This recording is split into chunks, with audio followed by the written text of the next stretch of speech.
कैदी सुरंग के अंदर धीरे धीरे आगे बढ़ रहे होते हैं और बढ़ते बढ़ते यह लोग सुरंग के एंड तक पहुंच जाते हैं, जहां बाहर से लियोन का पुराना दोस्त सुरंग का ऊपर से हिस्सा खोल देता है और वह एक एक करके सभी कैदी। कहानी की शुरुआत में हम सेंटियागो में मौजूद एक जेल को देखते हैं, जहां पर हजारों खतरनाक मुजरिम कैद हैं।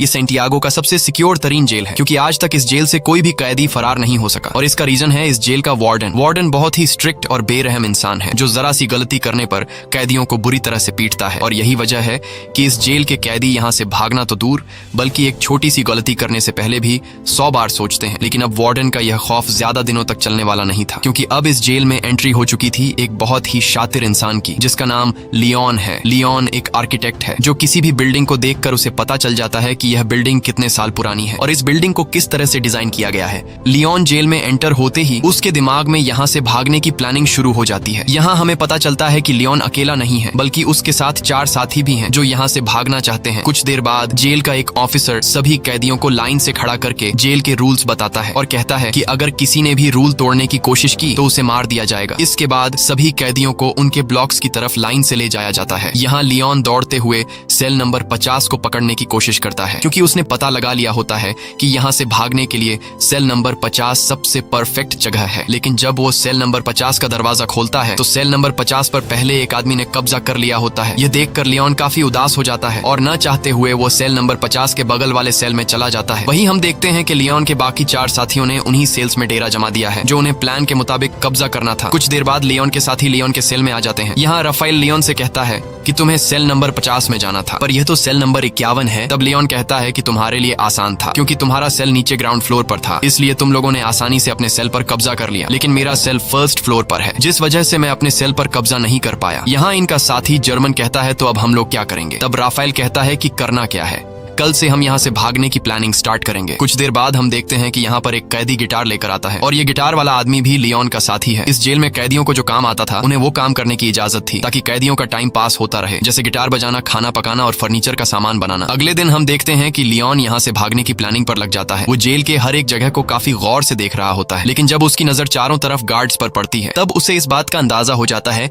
कि यहाँ से दीवार से कूद कर भागना काफी मुश्किल है। इसके बाद वह प्लान बी पर काम करते हुए पैदल चलकर कदमों से जेल की लंबाई का नाप लेने लगता है। जेल की लंबाई नापने के बाद वो सीधा अपने साथियों के पास पहुंचकर उनसे कहता है कि हमें कैसे भी करके यहाँ से भागना होगा। तब जर्मन ने कहा कि तुम पागल हो गए हो, यहाँ से भागना इम्पॉसिबल है, क्योंकि चारों तरफ जेल की ऊंची दीवारें हैं, जिससे हम कभी भी कूदकर भाग नहीं सकते, और गार्ड्स भी चारों तरफ से हम पर नजर जमाए रखे हैं। अगर उन्हें जरा सा भी हम पर शक हुआ तो वो हमें मार डालेंगे। तब लियोन कहता है कि मैंने कदमों का इस्तेमाल करके जेल के बाहर जाने तक का रास्ता नाप लिया है। हम यहाँ से जेल के बाहर वाले रोड से सिर्फ 90 मीटर की दूरी पर खड़े हैं, इसलिए हमें दीवार से कूदकर यहाँ से नहीं भागना है, बल्कि हम यहाँ जमीन के नीचे एक सुरंग बनाएंगे जो यहाँ से बाहर तक जाएगी। इस जेल के बाहर जंगल है, और अगर हम एक बार यहाँ से निकल गए तो जेल के बाहर जंगल में गार्ड्स हमें ढूंढ नहीं पाएंगे और बड़ी आसानी से हम यहाँ से फरार हो जाएंगे। लेकिन यहाँ इनके दिमाग में सबसे बड़ा सवाल यह होता है कि इतनी लंबी सुरंग जब यह लोग बनाएंगे तो उस सुरंग से बाहर निकलने वाली मिट्टी यह लोग कहाँ गिराएंगे? यह सवाल इन तीनों को परेशान कर रही थी और लियोन सोच में पड़ जाता है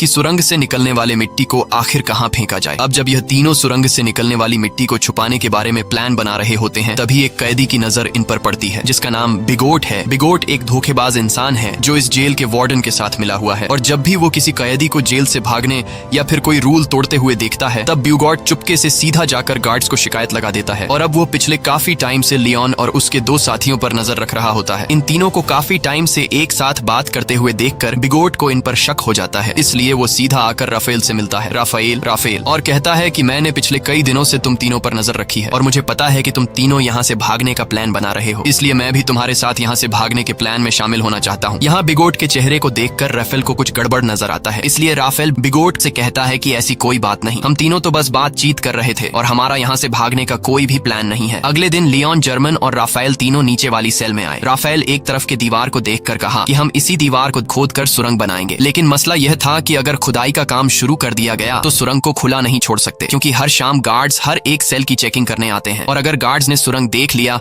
तो हम सब पकड़े जाएंगे। तब लियोन कहता है कि हम इस दीवार के एक हिस्से को तोड़कर सेम उसी तरह का एक फेक ब्लॉक बनाएंगे ताकि शाम को जब भी गार्ड सेल की चेकिंग करने आए तब हम उस फेक ब्लॉक को दीवार में लगाकर सुरंग को छुपा देंगे और गार्ड्स के पकड़े जाने से बच जाएंगे। अब यह सब तो ठीक था, लेकिन सबसे बड़ा सवाल यह था कि सुरंग में से निकलने वाली मिट्टी का ये लोग क्या करेंगे। तब लियोन अपने गिटार वाले दोस्त को सेल में बुलाता है और वो अपने गिटार में से एक बड़ा स्क्रू ड्राइवर निकाल कर लियोन को देता है, जिसके बाद लियोन ऊपर छत में एक चौकोर सुरंग करने लगता है जिससे बाहर काफी शोर हो रहा था। अब शोर से बचने के लिए गिटार वाला आदमी गाना गाकर गिटार बजाने लगता है जिससे किसी को भी सेल के अंदर का शोर सुनाई नहीं देता और कुछ देर की मेहनत के बाद लियोन छत में सुरंग करने में कामयाब हो जाता है। अब यहाँ लियोन जब उस होल से अपना सर बाहर निकाल कर देखता है तो उसे छत पर एक बड़ा खाली जगह दिखाई देता है, जिसे देखकर लियोन काफी खुश हो जाता है क्योंकि यहाँ पर 80 टन से भी ज्यादा मिट्टी आसानी से रखी जा सकती थी। अब शाम होने वाली थी और जल्द ही गार्ड्स आकर सेल की चेकिंग शुरू करने वाले थे, इसलिए राफेल डर जाता है और कहता है कि हमें जल्दी ही इस होल को बंद करना होगा। तब लियोन ने कहा कि जल्दी से मुझे अंडे लाकर दो। यह सुनकर राफेल गुस्सा हो जाता है और कहता है कि तुम्हें इस वक्त मजाक सूझ रहा है। तब लियोन कहता है कि तुम जल्दी से अंडे लाकर दो और फिर मेरा कमाल देखो। यह सुनकर राफेल अंडे लेने जाता है और लियोन जर्मन के साथ मिलकर छत के गिरे हुए मलबे को और तोड़ते हैं और उसका मिट्टी बना लेते हैं। कुछ देर बाद राफेल जल्दी से अंडे लेकर आ जाता है। तब लियोन उस मलबे से बनाई गई मिट्टी को एक बाल्टी में डाल देता है, साथ ही वो उस बाल्टी में चूना भी डालता है और फिर उसके अंदर अंडे मिक्स कर देता है। वही इनका साथी जो बाहर गिटार बजा रहा होता है वह अपने गिटार में एक अलग धुन बजाना शुरू कर देता है जो खतरे की एक वार्निंग होती है, यानी कि सिक्योरिटी गार्ड सेल्स की चेकिंग लेने के लिए आ रहे हैं। तब सेल के अंदर मौजूद लोग भी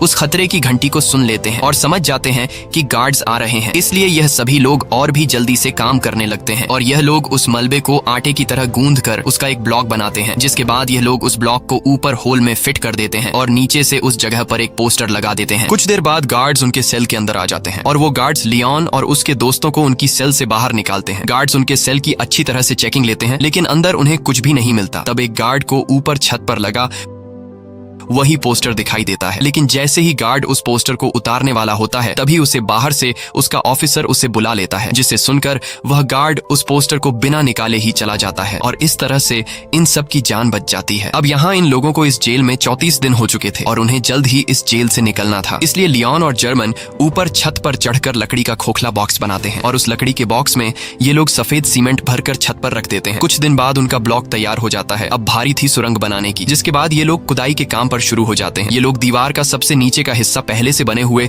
उस ब्लॉक के अनुसार काटने लगते हैं, लेकिन खुदाई करते वक्त काफी शोर हो रहा था जिसकी आवाज कुछ गार्ड सुन लेते हैं और गार्ड उनके सेल की तरफ बढ़ने लगते हैं। पर गार्ड के पहुंचने से पहले ही उनके गिटार वाला साथी आकर उन्हें बता देता है कि कुछ गार्ड सेल की तरफ आ रहे हैं। ये सुनकर सभी लोग काफी डर जाते हैं क्योंकि उन्होंने दीवार का जो हिस्सा काटा था वह हिस्सा उनके बनाए हुए ब्लॉक से छोटा था, जिसमें वह ब्लॉक फिट नहीं हो सकता था। अब जब उन्हें कोई दूसरा रास्ता नजर नहीं आता तब ये लोग जल्दी से टूटी हुई दीवार के मलबे को इकट्ठा करते हैं और जिस जगह ये लोग सुरंग बना रहे थे वहां ये लोग काफी बारीकी से सामान रखकर उस जगह को छुपाते हैं और अपने अपने काम में लग जाते हैं ताकि गार्ड को उन पर शक न हो। कुछ देर बाद एक गार्ड उनके सेल के अंदर आता है और वह गार्ड इनके सेल के चारों तरफ नजर घुमाकर चेक करता है कि कहीं ये लोग यहाँ से भागने की प्लानिंग तो नहीं कर रहे, पर उसे कुछ भी गड़बड़ नहीं नजर आता, इसलिए वह गार्ड वहां से चला जाता है। गार्ड के जाते ही ये लोग रेडियो का आवाज तेज कर लेते हैं और फिर से खुदाई के काम पर लग जाते हैं। कई घंटों की मेहनत के बाद फाइनली ये लोग ब्लॉक के शेप का एक परफेक्ट हिस्सा काट लेते हैं और सफेद सीमेंट के उस ब्लॉक को वहां पर फिक्स कर देते हैं। अब यहाँ खुदाई से निकले हुए मलबे को ये लोग एक बैग में भर लेते हैं और उस बैग को ऊपर वाले सेल में ले जाते हैं जहां उन्होंने पहले से सेल की छत को तोड़कर होल बनाया था और उस होल को उन्होंने अंडे और मलबे को मिक्स करके एक छोटा सा ब्लॉक बनाकर छुपा दिया था। ये लोग उस ब्लॉक को निकालकर उसके ऊपर जो खाली जगह होती है वहां पर ये लोग मिट्टी जमा करना शुरू कर देते हैं। छत पर मिट्टी रखने के बाद ये लोग छत वाले ब्लॉक को वापस लगाकर उसे व्हाइट सीमेंट से कवर कर देते हैं और उसे वापस से फोटो से ढक देते हैं। इसी तरह रोजाना वह गिटार वाला उनका साथी गिटार बजाकर लोगों का ध्यान भटकाता है, साथ ही वह पुलिस पर भी नजर रखता है और लियोन, राफेल और जर्मन नीचे वाली सेल में सुरंग को खोदते हैं और जो मिट्टी सुरंग से निकलती है ये लोग उस मिट्टी को अलग अलग बैग में निकालकर अलग अलग तरीके से ऊपर वाली सेल की छत पर जमा करने लगते हैं। इस तरह से ये लोग पूरे दिन का एक रूटीन बना देते हैं और कई दिनों तक उनकी खुदाई का काम बड़ी चालाकी से चलता रहता है। लेकिन एक कैदी जिसका नाम ऑस्कर है उसे इन लोगों पर शक हो जाता है क्योंकि वह पिछले कई दिनों से इन लोगों को नोट कर रहा था। वह देखता है कि ये लोग हर रोज एक ही पैटर्न को फॉलो करते हुए नीचे के सेल से ऊपर वाले सेल पर जाते हैं। साथ ही ये लोग हमेशा हाथ में बैग या फिर बाल्टी लेकर ऊपर जाते हैं। ये सब देखकर ऑस्कर को उन पर शक हो जाता है, लेकिन वह किसी से भी कुछ नहीं कहता, बस चुपचाप उन पर नजर रखता है। अब यहाँ इन लोगों को इस जेल में 70 दिन बीत चुके थे और लियोन जब सुरंग को नापता है तो उससे पता चलता है कि 70 दिनों में हमने सिर्फ 5 मीटर सुरंग बनाई है। ये देखकर लियोन काफी मायूस हो जाता है और लियोन समझ जाता है कि हम 5 लोग इस सुरंग को इस तरह से कभी भी कंप्लीट नहीं कर पाएंगे। इसलिए वो अपने साथियों से कहता है कि हमें इस सुरंग को कंप्लीट करने के लिए और आदमियों की जरूरत पड़ेगी, और अगर हम 5 लोग इसी रफ्तार से मिट्टी निकालते गए तो इस सुरंग को कंप्लीट करने में हमें 5 साल लग जाएंगे। इसलिए हमें सुरंग को और तेजी से खोदना होगा। वही उनका साथी जर्मन जब बैग में मिट्टी भरकर ऊपर ले जा रहा था, तभी एक पुलिस वाला उसे रोक लेता है और जर्मन से पूछता है कि इस बैग में क्या है। तब जर्मन कहता है कि कुछ खास नहीं, बस मेरी जरूरत का कुछ सामान है। ये सुनकर वह पुलिस वाला जर्मन से कहता है कि अच्छा ठीक है, चलो अब बैग खोलकर दिखाओ। ये सुनकर जर्मन घबरा जाता है और जर्मन को लगता है कि आज हम सभी पकड़े जाएंगे। लेकिन जब जर्मन अपना बैग खोलता है तो उसमें कुछ सामान रखा गया था। दरअसल जर्मन ने पहले से बैग में मिट्टी नीचे छुपाई होती है और सामान ऊपर रख दिया होता है, लेकिन गार्ड को जर्मन पर शक होता है। इसलिए वह गार्ड जर्मन से कहता है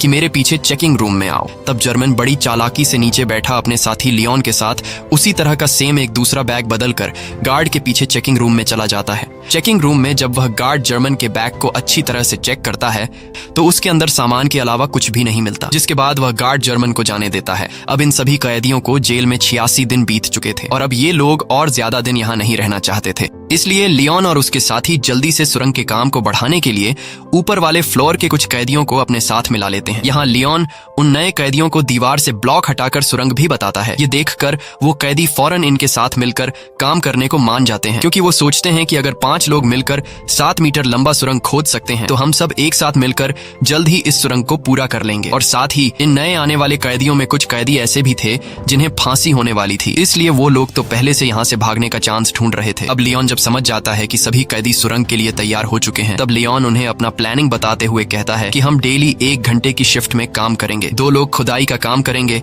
2 लोग मिट्टी ऊपर ले जाएंगे और 2 लोग गार्ड्स पर नजर रखेंगे। बाकी लोग जेल के नॉर्मल काम करेंगे ताकि किसी को हम पर शक न हो। और जो भी कैदी 2 घंटे सुरंग की खुदाई करने के बाद वापस बाहर निकलेगा उसे फौरन नहाकर अपने कपड़े भी धोने होंगे ताकि गार्ड्स को उसके कपड़ों पर मिट्टी के निशान नजर न आए। अब इन लोगों का काम काफी तेजी से चल रहा होता है और यह लोग रोजाना 100 किलो मिट्टी एक दिन में निकालने लगते हैं। अब यहाँ हमें पता चलता है कि लियोन ने ऊपर वाले फ्लोर के कैदियों को इसलिए चुना ताकि इन्हें बैग या फिर बाल्टी में ऊपर मिट्टी ले जानी नहीं पड़े, और इस तरह से यह लोग गार्ड्स के नजरों में भी आ सकते थे। इसलिए यह लोग नीचे जिस सेल में खुदाई कर रहे थे उसी सेल के छत में एक होल कर देते हैं ताकि सीढ़ियों से मिट्टी ऊपर ले जाने के बजाय डायरेक्ट होल से ऊपर वाले सेल के कैदियों को मिट्टी पास कर दी जाए। इस तरह से उनके पकड़े जाने का रिस्क भी कम हो जाता है और काम की स्पीड भी काफी बढ़ जाती है। जब भी कोई कैदी सुरंग में खुदाई कर रहा होता है तब यह लोग रेडियो की आवाज बढ़ा देते और बाहर सभी कैदी गार्ड्स को ऐसा दिखाते कि जैसे सब कुछ नॉर्मल हो। और जब भी उन्हें गार्ड्स का कोई खतरा नजर आता तब यह लोग उस सेल के दरवाजे पर नॉक करके खतरे की घंटी बजा देते,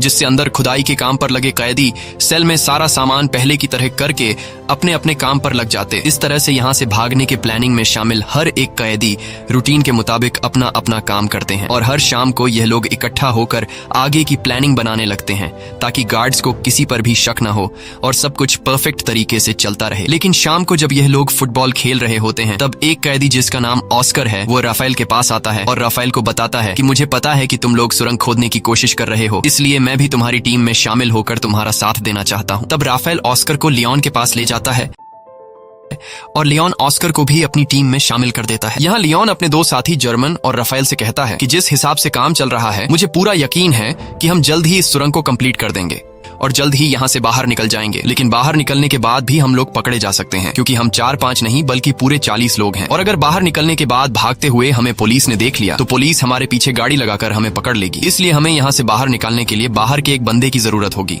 जो हमारा यहाँ से बाहर निकलते ही हमारे लिए एक बस तैयार रखे। अब यहाँ ये लोग सोच में पड़ जाते हैं कि बाहर से हमारी कौन मदद कर सकता है। तब लियोन कहता है राफेल तुम्हारी वाइफ पॉलिना हमारी बाहर से मदद कर सकती है और हम लोग उस पर विश्वास भी कर सकते हैं, इसलिए तुम्हें अपनी वाइफ से मदद मांगनी होगी। अब यहाँ रहते हुए सभी कैदियों को 182 दिन बीत जाते हैं और आज सभी कैदियों से उनके घर वाले मिलने आए होते हैं। यहाँ पर राफेल की वाइफ भी आई होती है। तब राफेल अपनी वाइफ पॉलिना को उनके पूरे प्लान के बारे में बताता है और कहता है हमें तुम्हारी बाहर से मदद चाहिए होगी, इसलिए बाहर तुम्हें कुछ लोगों के साथ जुड़कर हमारे लिए एक बस का इंतजाम करना होगा। पॉलिना मान जाती है और वो वहाँ से चली जाती है। अब जेल में सुरंग खोदते हुए इन कैदियों को 205 दिन बीत चुके थे और इन लोगों ने सुरंग को भी काफी लंबा कर दिया था। लेकिन एक दिन इनका साथी जो जो गिटार बजाया करता था, वो जब सुरंग के अंदर खुदाई के काम पर लगा होता है तभी वहाँ पर सेल की चेकिंग के लिए गार्ड्स आ जाते हैं। यह देखकर बाहर खड़ा राफेल और लियोन काफी ज्यादा घबरा जाते हैं, क्योंकि पिछले कई दिनों से रात में सेल की चेकिंग होती थी, लेकिन आज गार्ड्स दोपहर में सेल की चेकिंग करने आए हैं, जैसे उन्हें शक हो गया हो कि जेल में कोई सुरंग खोदने की कोशिश कर रहा है। और गार्ड्स को देखकर लियोन दौड़ते हुए अंदर जाकर सभी को वार्न कर देता है और कहता है कि जो भी सामान यहाँ वहाँ बिखरा पड़ा है उन्हें जल्दी से छुपा दो। ये सुनकर जो लोग काम पर लगे हुए होते हैं वो सभी सुरंग का काम छोड़कर अपने अपने काम पर लग जाते हैं। यहाँ इस गिटार वाले के साथ जो दूसरा साथी सुरंग में गया होता है वो भी बाहर आने लगता है, लेकिन गिटार वाला अंदर फंस जाता है क्योंकि वो सुरंग के बिल्कुल एंड में काम कर रहा था। लेकिन जैसे तैसे करके वो भी बाहर निकलने की कोशिश करता है, पर वो जान चुका था कि मेरे निकलने से पहले गार्ड सुरंग तक पहुंच चुके होंगे। अब यहाँ सभी लोग डरे होते हैं और उन्हें लगता है कि आज हम सभी पकड़े जाएंगे। लेकिन यहाँ राफेल समझदारी से काम लेते हुए सभी कैदियों को इकट्ठा करके गार्ड्स के सामने आकर खड़ा हो जाता है और गार्ड्स को आगे बढ़ने से रोक देता है। ये देखकर पुलिस ऑफिसर को गुस्सा आ जाता है और पुलिस कैदियों पर हमला कर देती है। यहाँ कैदी भी पुलिस का मुकाबला करते हैं और पुलिस को रोकने की कोशिश करते हैं ताकि इनका साथी जो सुरंग में फंसा हुआ है वह बाहर आ सके। वहीं हम देखते हैं कि इनका वह गिटार वाला साथी अब सुरंग से बाहर आ चुका है। वह जल्दी से उस सीमेंट के ब्लॉक को सुरंग में फिट कर देता है और जब वह सेल का दरवाजा खोलकर देखता है तो बाहर कोई भी नहीं होता। दरअसल गार्ड्स पर हमला करने के जुर्म में सभी कैदियों के कपड़े निकालकर बाहर धूप में खड़ा कर दिया गया होता है। कुछ देर बाद वहाँ पर जेल का वार्डन आता है। वार्डन कहता है कि इन सभी को बिना कपड़ों के सूरज के ढलने तक यहीं पर खड़ा रखो और एक दिन के लिए इनका खाना बंद कर दो। दूसरी तरफ राफेल की वाइफ पोलिना एक चर्च में जाकर लियोन के पिता से मिलती है। लियोन के पिता एक पादरी थे। यहाँ लियोन का एक पुराना दोस्त भी आता है। तब राफेल की वाइफ पोलिना लियोन के फादर और उसके दोस्त को लियोन का पूरा प्लान समझा देती है और कहती है कि हमें उन्हें बचाने के लिए एक बस का इंतजाम करना होगा। तब लियोन का दोस्त भी इनकी मदद करने के लिए तैयार हो जाता है और कहता है कि बस का इंतजाम मैं कर लूंगा। वहीं दूसरी तरफ जेल में राफेल से उसकी वकील मिलने आती है। यहाँ जेल का वार्डन राफेल को सिगरेट देने लगता है, पर राफेल सिगरेट लेने से इनकार कर देता है। लेकिन राफेल वार्डन के सिगरेट के डिब्बे को पहचान लेता है कि वार्डन कौन से ब्रांड का सिगरेट पीता है। अब यहाँ इन लोगों को इस जेल में रहते हुए 1 साल से भी ज्यादा टाइम बीत चुका था और इन लोगों ने सुरंग को भी काफी लंबा कर दिया था। दिन रात मेहनत के बाद अब सुरंग भी जल्द कंप्लीट होने वाला था। लेकिन एक दिन सुरंग में इनका एक साथी जब काम कर रहा होता है तभी अचानक वह बेहोश हो जाता है क्योंकि इतनी गहराई में ऑक्सीजन की कमी होती है। अच्छी बात यह थी कि राफेल उसके पीछे होता है और राफेल जैसे तैसे करके उस आदमी को बाहर निकाल देता है। शाम को ये लोग मीटिंग करते हैं कि अब सुरंग काफी लंबा हो चुका है, जहाँ अंदर ऑक्सीजन ना होने की वजह से सांस लेने में तकलीफ होती है, इसलिए हमें कुछ करना होगा। यहाँ पर एक आदमी होता है जो जेल में काम करता है। उसके पास एक मशीन होती है जिससे ये लोग पंखा लगाकर सुरंग के एंड तक ऑक्सीजन पहुंचा सकते हैं। राफेल उस आदमी से कहता है कि अगर तुम हमें ये मोटर दोगे तो हम तुम्हें अपने साथ शामिल कर लेंगे। वह कैदी मान जाता है और फिर ये लोग उस मोटर में एक पंखा लगाकर प्लास्टिक के पाइप के जरिए सुरंग के एंड तक ऑक्सीजन पहुंचाने में कामयाब हो जाते हैं और अब सुरंग के एंड में काम करने वाले लोगों को सांस लेने में तकलीफ नहीं होती। इस तरह से इनका काम फिर से जारी हो जाता है। लेकिन अब जेल के वार्डन को कैदियों पर शक होने लगता है, इसलिए जेल का वार्डन अपने पास एक कैदी को बुलाता है जिसका नाम बिगोट है। वार्डन बिगोट को सिगरेट का पैकेट देता है और उससे कहता है कि मुझे जेल में कुछ न कुछ गड़बड़ नजर आ रहा है, इसलिए तुम्हें कैदियों पर नजर रखनी होगी कि वो क्या करने की कोशिश कर रहे हैं। और बिगोट मान जाता है। दरअसल बिगोट को अभी तक पता नहीं होता कि जेल में कैदी सुरंग खोदने की कोशिश कर रहे हैं। अब यहाँ इन लोगों को सुरंग खोदते हुए इस जेल में 514 दिन बीत जाते हैं और उन्होंने अब जेल के बाहर तक सुरंग खोद दी होती है। अब जहां तक उन्होंने सुरंग खोदी होती है वहां पर राफेल नीचे से एक छोटा सा सुरंग करके ऊपर एक लाल कलर का लिक्विड गिरा देता है ताकि बाहर राफेल की वाइफ और लियोन के साथी को पता चल जाए कि सुरंग यहां तक खोदी जा चुकी है। वही बिगोट को राफेल और उसके साथी लियोन पर शक तो होता है, पर उसे पूरा यकीन नहीं होता कि ये लोग सच में सुरंग खोद रहे हैं। इसलिए बिगोट अपने शक को यकीन में बदलने के लिए राफेल के पास आकर उसे कहता है कि अगर तुम लोग यहाँ से भागने की प्लानिंग कर रहे हो तो प्लीज मुझे भी अपने साथ शामिल कर लो। मैं यहाँ थक चुका हूँ। बाहर मेरी वाइफ और मेरी बेटी मेरा इंतजार कर रही है। ये सुनकर राफेल को बिगोट पर तरस आ जाता है, इसलिए राफेल बिगोट को सुरंग के बारे में बताने ही वाला होता है कि तभी राफेल बिगोट के हाथ में सिगरेट का पैकेट देख लेता है और यह वही पैकेट होता है जो कुछ दिन पहले राफेल ने वार्डन के पास देखा था। इसलिए राफेल समझ जाता है कि बिगोट वार्डन के साथ मिला हुआ है। ये सब समझते ही राफेल बिगोट को कुछ भी नहीं बताता। दूसरी तरफ लियोन का बाहर जो पुराना दोस्त होता है वो अपने कुत्ते को साथ लेकर रनिंग के बहाने जेल के करीब आता है और उस लाल कलर के लिक्विड को देख लेता है। अगले दिन लियोन का पिता लियोन को जेल में आकर बताता है कि तुम लोगों ने बाहर जो रेड कलर का लिक्विड गिराया था वो हमने देख लिया है। तुम लोग जेल के बाउंड्री के बाहर तो आ चुके हो, पर अभी भी तुम लोग सही जगह पर नहीं पहुंचे, इसलिए तुम लोगों को अभी भी 40 फीट और भी सुरंग खोदना होगा। इसके बाद यह लोग फिर से सुरंग को और लंबा करने लगते हैं और अब बस कुछ ही दिन के खुदाई के बाद इनका सुरंग कंप्लीट होने वाला था। लेकिन अब इन लोगों के साथ जो कुछ होने वाला था उसके बारे में उन्होंने बिल्कुल भी सोचा नहीं था। एक दिन जब इनका एक साथी सुरंग की खुदाई के काम पर लगा होता है तभी अचानक एक बहुत ही बड़ा भूकंप आता है जिससे जेल की दीवारें हिलने लगती हैं। लियोन उस वक्त अपने दोस्तों के साथ बाहर फुटबॉल मैच देख रहा था। भूकंप के झटके महसूस होते ही वो तेजी से सुरंग की तरफ भागा। यहाँ गार्ड सभी कैदियों को जेल से बाहर निकालने लगते हैं ताकि कहीं इन पर जेल की दीवारें न गिर जाएं। और लियोन भी जैसे तैसे करके सुरंग के अंदर फंसे हुए अपने साथी को बाहर निकाल लेता है। अब लियोन ने अपने साथी को तो बचा लिया था, लेकिन अब उसे डर था कि कहीं भूकंप की वजह से अंदर से सुरंग टूट नहीं गया हो। इसलिए लियोन फिर से सुरंग के अंदर जाता है और अंदर जाकर वो देखता है कि सुरंग पूरी तरह से सेफ है। ये देखकर लियोन को सुकून मिल जाता है। अब जब इनके सुरंग का काम पूरा होने वाला होता है, तब लियोन जाकर जेल के एक कैदी से मिलता है जो कि व्हील चेयर पर होता है। लियोन उससे कहता है कि हम जल्द ही यहाँ से भागने वाले हैं, इसलिए मैं चाहता हूँ तुम भी हमारे साथ चलो। लेकिन वो व्हील चेयर पर बैठा आदमी कहता है, तुम जल्द से जल्द यहाँ से भाग जाओ और मेरी चिंता मत करो, मैं तुम्हारे साथ नहीं आ पाऊंगा। अब फाइनली वो दिन आ गया जिस दिन ये लोग इस जेल से भागने वाले थे। और जैसे ही सभी कैदी रात को टीवी देखने में मसरूफ होते हैं, तब वो सभी कैदी जो यहाँ से भागने की प्लानिंग में शामिल थे, वो सभी एक एक करके उठकर जाने लगते हैं। यहाँ किसी को भी इन पर शक नहीं होता, क्योंकि सबका ध्यान टीवी में रोमांटिक फिल्म पर होता है। और भागने वाले सभी कैदी सुरंग वाले सेल में आ जाते हैं और यहाँ एक एक करके सभी कैदी सुरंग में उतरने लगते हैं। वहीं बीगॉट जब टीवी देख रहा होता है, तब उसका ध्यान पीछे की तरफ जाता है और वो देखता है कि यहाँ से तो कई सारे कैदी जा चुके हैं। ये देखकर उसे शक हो जाता है और वो सीधा राफेल के सेल की तरफ बढ़ने लगता है। लेकिन बीच रास्ते में व्हील चेयर वाला आदमी बीगोट को रोक लेता है, पर बीगोट इस आदमी को धक्का देकर गिरा देता है, जिसके बाद वो सीधा राफेल के सेल में आ जाता है, जहाँ उसे सुरंग दिखाई देता है। साथ ही वहाँ पर ऑस्कर भी खड़ा होता है और ऑस्कर यहाँ से निकलने वाला आखिरी कैदी होता है। लेकिन अब जब बीगोट को सारी सच्चाई का पता चल गया होता है, तब वो पुलिस को बुलाने के लिए जाता है, लेकिन ऑस्कर उसे पकड़ लेता है। इस दौरान इन दोनों के बीच फाइट छिड़ जाती है और बीगोट ऑस्कर को स्क्रू ड्राइवर से बाजू पर मारकर बुरी तरह से घायल कर देता है। लेकिन ऑस्कर बुरी तरह से घायल होने के बावजूद भी बीगोट को जाने नहीं देता और बीगोट को मार मार कर बेहोश कर देता है। अब ऑस्कर भी सुरंग में जाने की कोशिश करता है, पर उसका बाजू बुरी तरह से घायल होने की वजह से वो सुरंग में नहीं जा पाता। दूसरी तरफ सभी कैदी सुरंग के अंदर धीरे धीरे आगे बढ़ रहे होते हैं और बढ़ते बढ़ते यह लोग सुरंग के एंड तक पहुंच जाते हैं, जहां बाहर से लियोन का पुराना दोस्त सुरंग का ऊपर से हिस्सा खोल देता है और वह एक एक करके सभी कैदियों को हाथ से पकड़कर बाहर निकालता है। बाहर निकलने के बाद सभी कैदी जल्दी से अपने कपड़े बदल लेते हैं और तभी उन्हें सामने के ब्रिज पर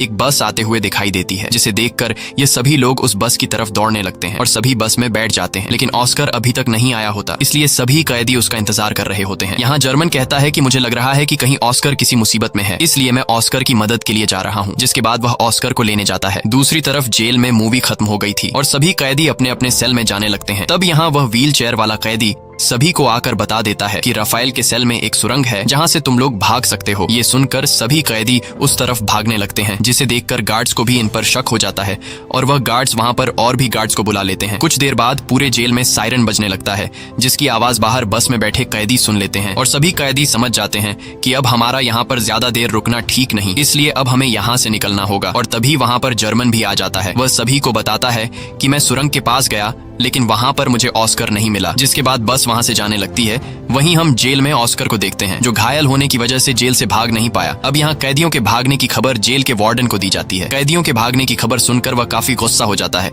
दूसरी तरफ सभी कैदी बस में थे, जहाँ पर पोलिना सभी कैदियों को उनका पर्स दे देती है, जिसमें कुछ पैसे और उनके फेक आईडी थे और सभी कैदी अलग अलग होकर अपने अपने रास्ते निकल जाते हैं। और इस तरह से सभी कैदी जिन्होंने पिछले कई महीनों से दिन रात मेहनत की थी, वह सभी जेल से आजाद हो जाते हैं। दोस्तों, यह इतिहास की सबसे बड़ी जेल ब्रेक घटना थी, जहां एक ही बार में पूरे 50 लोग जेल से फरार हो गए थे। लेकिन इनका एक साथी ऑस्कर भागने में नाकाम हो गया था। इसी के साथ सच्ची कहानी पर बनाई गई ये फिल्म खत्म हो जाती है। अगर आपको ये वीडियो अच्छी लगी हो तो हमारे चैनल को सब्सक्राइब और वीडियो को लाइक जरूर कीजिएगा।